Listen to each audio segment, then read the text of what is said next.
Hello everyone. So now we will learn about irritant poison, in which we will learn about metallic salts. The first is arsenic. Now, arsenic, it is a black color metal which is usually not poisonous. Okay, because it is not absorbed from the alimentary canal directly if taken orally. But when heated, it volatilizes and combines with oxygen and forms arsenic trioxide, which is poisonous. Okay, now there are various toxic salts of arsenic, like arsenic trioxide. It is also known as white arsenic or sankhya or somalkhar. Okay, arsenic trichloride, butter of arsenic, arsenic acid, copper arsenite, also known as Shields green, and copper acetoarsenite. It is known as Paris green. There are many other toxic salts of arsenic. So here we have picture of arsenic trioxide, also known as sankhya or somalkhar, and this is arsenic contaminated water. Okay. Now, what is the mechanism of action or mode of action of arsenic? Okay, arsenic interferes with cellular respiration by combining with sulfhydryl groups of mitochondrial enzymes, especially pyruvate oxidase and certain phosphates. Okay, it particularly targets vascular endothelium, which causes tissue edema, hemorrhage into the alimentary canal.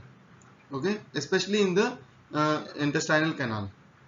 It also inhibits pyruvate dehydrogenase complex, which by decoupling of oxidative phosphorylation. Okay, it also interferes with the glycolysis. The fatal dose of arsenic trioxide is 0.1 to 0.2 gram or 100 to 200 milligram, and fatal period is 1 to 2 days. Now, absorption. It is absorbed orally as a pentavalent arsenic. By dermal, it is absorbed as arsenite, and by inhalation as arsine.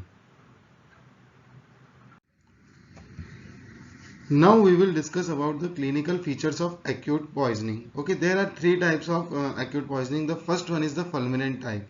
Okay, in fulminant type, when there is massive dose like 3 to 5 gram of arsenic is taken rapidly, it is absorbed and it causes death within 1 to 3 hours from shock and peripheral vascular failure. Okay, there is marked dilatation in the splanchnic region, which causes decrease in blood pressure, and in this type the GI symptoms are absent. Now the second type is the gastroenteric type. It is the most common form resembling bacterial food poisoning. Okay, what happens is there is pain in throat, then vomiting, and then it is followed by purging. But in bacterial food poisoning like cholera and all, there is first followed purging, which is followed by vomiting, and then there is pain in throat. So you can differentiate between these two. Okay. Now, the stools which are passed involuntary and frequently, they are initially dark colored, stinking and bloody, but they later becomes colorless, odorless and watery, resembling rice water stools of cholera. Other systems are also involved, like hepatic system with fatty infiltration, CNS like vertigo, headache, etc. In CVS there is peripheral vascular dilatation, circulatory failure, etc. And the third type of poisoning is the narcotic form. Their GI symptoms are very less. It is characterized by giddiness, tenderness of muscles, delirium, coma, and ultimately death. There is also paralysis. Okay, there is an arseniurated hydrogen. It acts as a direct poison to hemoglobin. Now we will learn about the signs and symptoms of chronic poisoning. In this also various systems are involved, but the main findings are seen in the dermatology or skin. Okay. Now the first is the melanosis. It is the pigmentation over the part of the body such as neck, shoulder, eyelids, nipples, etc., which is also known as raindrop pigmentation. Okay. There is also hyperkeratosis of skin of palm and sole with thickening. This is the image. Here you can see the hyperkeratosis of skin of palm and sole. Okay, in this you can see the raindrop pigmentation, also known as melanosis, the small dot over the shoulders, eyelids, etc. And also this is also the raindrop pigmentation. Okay. Now another another clinical feature is the Aldrich-Nies line. It is seen in the as transverse white bands of opacity over growing parts of the nail. It is also seen in thallium poisoning. You see, this is the Aldrich Mees lines. The arrow are showing the Aldrich Mees lines. Okay, and arsenic is teratogenic and it can result in lung and skin cancer and also leukemia. Now we will learn about the treatment part of arsenic poisoning. So in arsenic poisoning, stomach wash is done with warm water or milk, because milk absorbs and binds the arsenic poison which is present in stomach. So now the important thing is the freshly precipitated hydrated ferric oxide. It is given orally. It converts arsenic to ferric arsenide. Ferric arsenide is not poisonous. Okay. Now the second thing we can use is British anti-Lewisite or BAL. It is used until urine arsenic level falls below 50 microgram in a 24-hour specimen. And penicillamine, it may be used with BAL to increase its effectiveness. Okay. And DMSA, Succimer or also DMPS, they may be used instead of BAL because they are superior to BAL, but they are not available easily.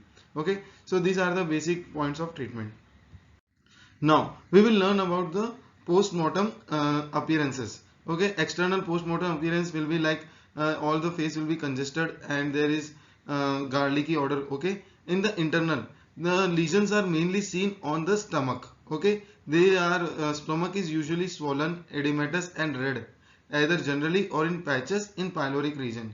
It resembles red velvet color. Okay, and we can also find subendocardial petechial hemorrhages. It is a typical finding of arsenic poison. Okay, it is also seen in poisoning by phosphorus, barium and mercury. And there is also garlicky odor of intestinal contents. Now we will learn about some important extra points. Okay, the arsenic is a popular homicidal poison. Napoleon Bonaparte, he was also killed by arsenic poisoning. Okay, but arsenic poisoning is not an ideal homicidal poison because it delays putrefaction. It can be detected in completely decomposed bodies, charred bones and even in ashes. It can be found in bone, nail, hairs for several years. Another point is the post-mortem imbibition of arsenic in cases of exhumation. When you suspect arsenic poisoning in exhumation, you have to think also that arsenic can be absorbed from the earth and like that. Okay, so it should be considered. Now we will learn the whole arsenic poisoning we have learned in only just 2 slides. Okay, now first A for arsenic, we have Aldrich Mees lines. Okay, it is also used as aphrodisiac. It is seen in arsenophagists which can tolerate up to 0.300 milligram of arsenic. Okay, they used arsenic daily as a tonic. It is also abortifacient. Now for R we have raindrop pigmentation seen in palms and soles and also over the torso and head and neck. And the red velvet stomach mucosa seen on postmortem examination. Rice water stews seen in gastrointestinal type of acute poisoning. Rash resembling fading measles is seen, and also Rein's test, Mars test, which are now obsolete. For S we can have we have subendocardial hemorrhage. It is typically seen in arsenic poisoning and also in another poisoning. And for S for Sankhya and Somalkar for white arsenic, which is most common form. From E we have excessive pigmentation or hyperkeratosis of palm and sole. From N we have neuropathy, which is seen in narcotic form and also in chronic poisoning, which is peripheral neuropathy. Okay, and narcotic form of acute poisoning. And nephritis is also seen, which is of glomerular type.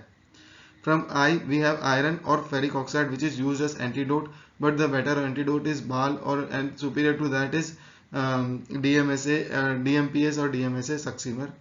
And from C we have cholera like symptoms like watery stools, and it can also develop cancer. It is also teratogenic and can develop leukemia.